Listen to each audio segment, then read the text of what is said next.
নদী রক্ত পেরিয়ে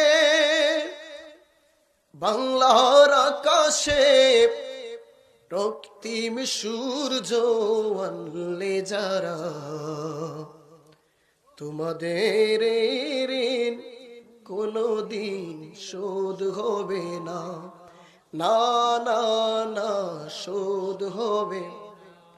মৃত্যুর মুখোমুখি দাঁড়িয়ে 7 কোটি মানুষের জীবনের সন্ধান আনলে যারা, তোমাদের এই ঋণ কোনদিন শোধ হবে না, না না না শোধ হবে। হয়তো বা ইতিহাসে তোমাদের নাম লেখা রবে না,